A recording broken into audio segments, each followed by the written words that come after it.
Быйыл өндірісті өңірімізде Қазақстан мұнайының 120 жылдығы мен Қаламқас кен орнының 40 жылдығы тойланады. Мерейлі мереке қарсаңындағы қаламқастықтар туралы кезекті хабарымызды одан әрі жалғастырамыз.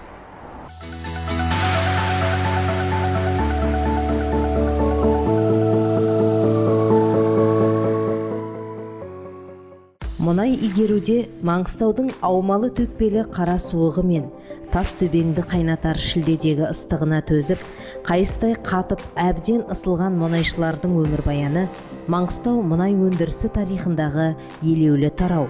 Бүгінгі біздің сөз еткелі отырған кейіпкеріміз кәсіпшіліктің алғы шебінде жүрген жан. Қаламқас мұнайгаз өндірістік басқармасы номері 2 мұнай және газ өндіру цехының операторы Мұхамеджан Нұрғазы. Мұхамеджан Мыңтұрғанұлы Қаламқас мұнайгаз өндірістік басқармасында 22 жыл бойы оператор болып қызмет атқарып келеді. Жастайынан зерек өсіп, орта мектепті үздік бітірген ол Атырау ауыл шаруашылық техникумында білімін шыңдайды. Кейін 2 жылдық әскери борышын өтеп, 1978 жылдан бастап Жармыш селосында мал дәрігері, зоотехник болып 18 жыл тапжылмай еңбек етеді. Тағдыр деген қызық ойыншы. 1997 жылы Қаламқас мұнайгаз өндірістік басқармасына жұмысқа орналасқан Мұхамеджан ағамыздың өмірі мұнайшылықпен тоғысады. Алғашында бейтаныс ортаға бейімделу оңай болмаса да, жаңаны жатсынбаған маман түздегі тың кәсібіне тез арада үйренісіп, шырқ үйіріп атқарып кетеді. Мұхамеджан Мыңтұрғанұлы өзін кәсіпке үйреткен ұстаздары алдында қарыздармын деп біледі. Сол кездерде ақылшы болған оператор қызметінің қыр-сырын үйреткен марқұм Байбақты Өмірбаев пен бүгінде зейнеткерлікке шыққалы жүрген Мырзахан Әлжанов біздің кейіпкеріміздің ең қадірлі жандары. Дүниенің түгел тұрғаны, туған түбегінің ырыс несібесінің бүтін тұрғаны Мұхамеджан ағамыз бен оның әріптестерінде қарапайым жандардың еңбегі. Ісіне шын берілгендер ғана жұртына тірек, елінің абыройына абырой қоспақ. Мұнайшы аға туралы хабар түсірерде Маңғыстаудың сұлу мүйісі Жармыштан екендігін біліп, ол кісімен елде жүздескенше асықтық.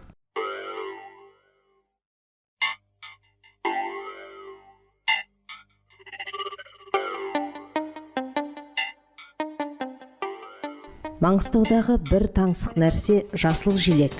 Жарты өмірі түзде өтіп келе жатқан Мұхамеджан ағамыздың үйдегі сүйікті тірлігі бағбандық екендігін естігенде, бұл шаруасы хақында тереңірек білгіміз келіп, жер көктеген мамырдың көркем бір сәрсенбісінде жолға шықтық. Бағытымыз Жүрсілейі сүгір туылып, Ақбөбек қайып оқиғасы өткен Жармыш жері. Әр жердегі төбелерге жерленген ата-бабаларымыздың рухына тие берсін айтып, жол жөнекей бет сипап бара жаттық. Кең жазира созылып жатқан жусанды дала. Трассаны төңіректеп жайылып жүрген Маңғыстаудың маң-маң басқан алып кемесі мен жылқы қарасы артымызда қалып барады. Жүйткіген көлік алыстан көрінген елді мекенге жетпей оң жаққа бұрылды. Міне осы елді мекенде 50 рет қол бастап, жарақты жауды қайтарған, жауынан бірде-бір меселі қайтпаған батыр, қолбасшы ер төлептей батыр бабаларымыз мекен еткен. Мұхамеджан ағамыз Қалнияз жыраудың 15 жасар ер төлеп, жауды қуып ентелеп, жалғыз шауып келеді, сұр бұлтпай тырысып, жон арқасы құрысып, езуінде егіз оқ, садағында 8 оқ, қарсы келген жаумітке төлеп салды, кесірді дей келіп, төлеп сынды батырды, жекпе-жек деп шақырды. Мұнан төлеп таймайды, қарсыласып келгенде қақ жүректің басынан қол оқпенен байлады деп түйіндейтін, ұлы даланы атпен жүріп қорғап, ұрпағына азаттық сыйлап, тәуелсіздікті тарту етіп, аманаттаған жерді иеленіп отырған Төлеп батырдың ұрпағы. Сондай-ақ Төлептің ұлы ел тізгінін ұстаған би, дау түйінін екі ауыз сөзбен түйіндеп, сақал сипар бітімімен ел аузында қалған Мәмбетнияздай сардардың ақтығы. Көне көздерден естуіміз бойынша, бергі жағында Адай көтерілісінің сардарларының бірі Нұрғазының ұрпағы. Өз әкесі Мыңтұрған да түбекке әйгілі мұғалім болған адам.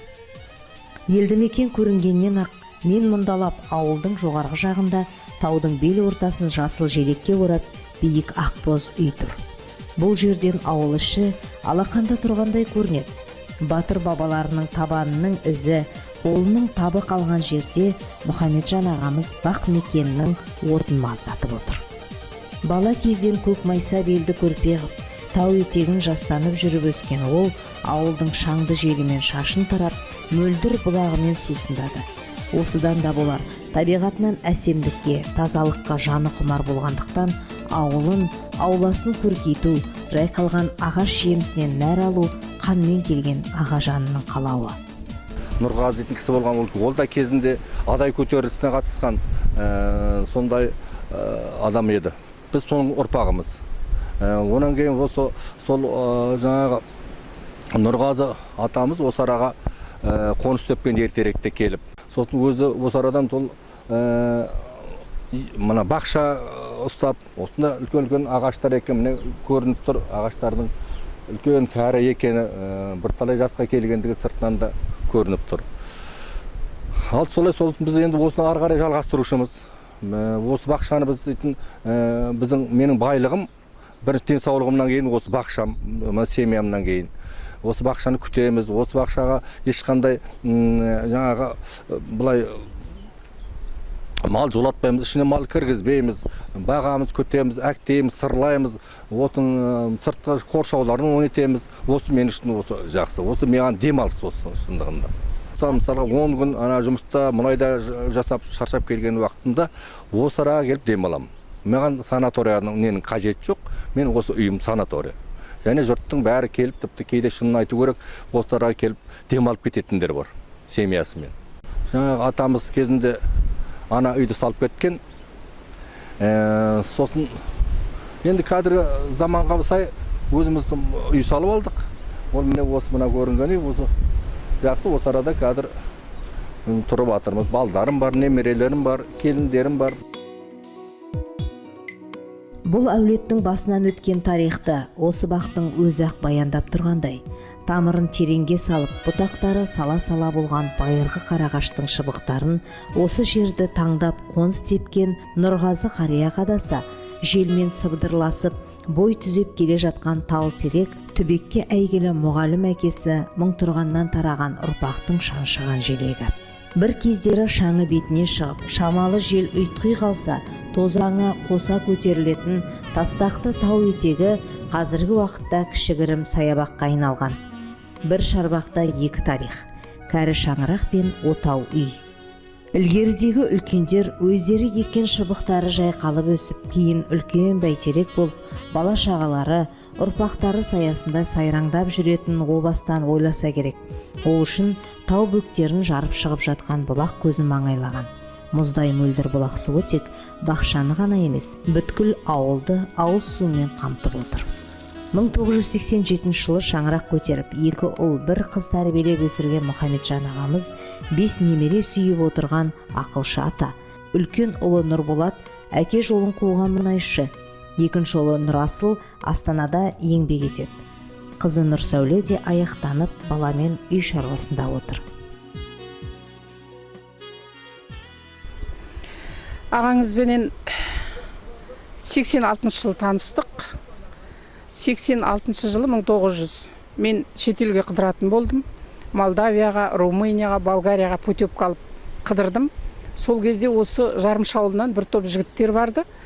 Бір айдай қыдырып жүрдік, Қара теңіздің жағасында болдық, тарихи жерлермен таныстық, көп адамдармен жолдас болдық деген сияқты. Сол Жарымштан келген бір жігіт менің ағам бар, ағама сен алып берем қалайда деп әзілдесіп кеткен. Біз енді соның артынан тағдырдың өзі бұйырмысы солай шығар. Ағаңызбенен танысып, осы ауылдың адамы болып өмір сүріп келе жатырмыз 87 жылдан бастап. 87-ден осы 2015 жылға дейін Жарымшы орта мектебінде мұғалім болып жасадым. Қазақ тілі мен әдебиетінен сабақ бердім. Шүкір, жақсымын, абыройлымын. 2015 жылы еңбек демалысына шықтым. Үйдемін. Балаларыма қараймын, бақшама қараймын, ағаңызға қараймын деген сияқты жұмыстар. Әйел адамның үй тіршілігіндегі жұмысы бітпейді ғой енді. Жақсымыз, шүкірміз. Құдайдың бергенінде осы таудың басында өмір сүріп жатырмыз. Салып алған үйлеріміз бар. Күтіп қарайтын бақшамыз бар. Бар өмірін өнегеге айналдырған азаматтың жиған тергені бау-бақшаға жұмсалады. Ауласында 10-15 жеміс ағашы, алма мен ерік талының 2-3 сорты, жидек ағашы, қарағаштың бірнеше сорты жайқалып тұр. Оларды балаша мәпелеп жүрген Мұхамеджан ағаға қарап көз қуанады. Жарықтық әкесі Мұңтұрған ақсақалды Маңғыстауда өсетін ағаш, шөптесін өсімдіктердің барлығының атауын, қандай қасиеті барын бес саусағындай білетін болған. Міне, әкеден балаға мирас болған ағаш отырғызу бүгінде Мұхамеджан ағамыздың сүйікті ісіне айналған.